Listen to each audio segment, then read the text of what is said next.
والصلاة والسلام على أشرف المرسلين وعلى آله وصحبه أجمعين أما بعد. மதிப்பிற்குரிய குருக்கள் மற்றும் அன்பார்ந்த நண்பர்களே, அஸ்ஸலாமு அலைக்கும். உலக தலைவர் முஹம்மது முஸ்தபா ஸல்லல்லாஹு அலைஹி வஸல்லம் அவருடைய வாழ்க்கையில் இருந்து ஒரு சிறிய சம்பவம் பற்றி நான் உங்களிடம் பகிர்ந்து கொள்ள விரும்புகிறேன். மெக்காவின் கடைக்கொடியில் மூதாட்டி ஒருவர் தனியாக வசித்து வந்தார்.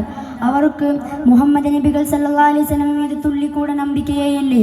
மேலும் நபிகளின் போதனைகளையும் வெறுத்து வந்தார். நபிகளின் மீது மிகுந்த வெறுப்போடு வாழ்ந்து வந்தார். ஒரு நாள் மெக்காவுக்கு பொருட்கள் வாங்குவதற்காக சென்றார். பொருட்கள் அதிகமானதால் தூக்க முடியாமல் சிரமப்பட்டார்.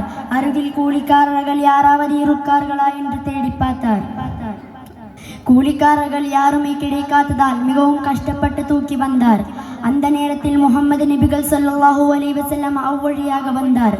பாட்டி ஒருவர் சிரமத்துடன் பொருட்களை தூக்கி வருவதை கண்டார். அந்த பாட்டியிடம் சென்று, நான் வேண்டுமானால் தூக்கி வரட்டுமா பாட்டி என்று கேட்டார். பாட்டியும், ஆமாப்பா, வயதானதால் தூக்குவதற்கு சிரமமாகத்தான் இருக்கிறது. என் வீடும் இங்கிருந்து வெகு தூரத்தில் இருக்கிறது. தூக்கி வந்தால் மிகப்பெரிய உதவியாக இருக்கும் என்று சொன்னார். நபிகளும் ஸல்லல்லாஹு அலைஹி வஸல்லம் சுமையான அந்த மூட்டையை தூக்கி வந்தார். சரியாக பாட்டியின் வீட்டை வந்தடைந்தனர். மூட்டையின் பாரத்தை பற்றி எதுவும் பேசாமல் வந்த நபிகளை கண்டு பாட்டிக்கோ எல்லையற்ற மகிழ்ச்சி. மகனே, என் அருகில் வா. நீ எனக்காக மிகப்பெரிய உதவியை நீ செய்திருக்கிறாய்.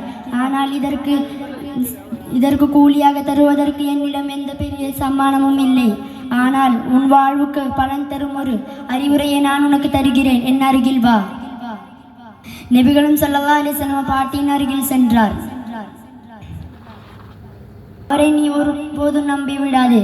ஒரு பொய்யாளர், சூனியக்காரர். அவரை நீ ஒருபோது நம்பி விடாதே. பாட்டியின் பேச்சை பொறுமையாக கேட்டுக்கொண்டிருந்த நபிகள் அவர்களும், நீங்கள் இவ்வளவு நேரம் சொன்னீர்களே, அவர் நானாக இருந்தால் இது போன்று நீங்கள் பேசுவீர்களா என்று கேட்டார். மூதாட்டியும் அதிர்ச்சியற்றார்.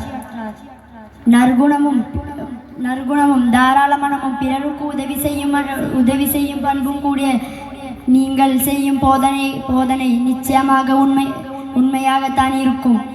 கண்டிப்பாக பொய்யாகவோ சூன்யமாகவோ இருக்காது.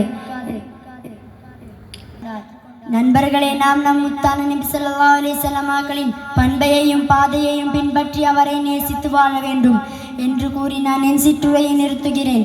வாஹிரு தஅவானா அல்ஹம்துலில்லாஹி ரப்பில் ஆலமீன். அஸ்ஸலாமு அலைக்கும்.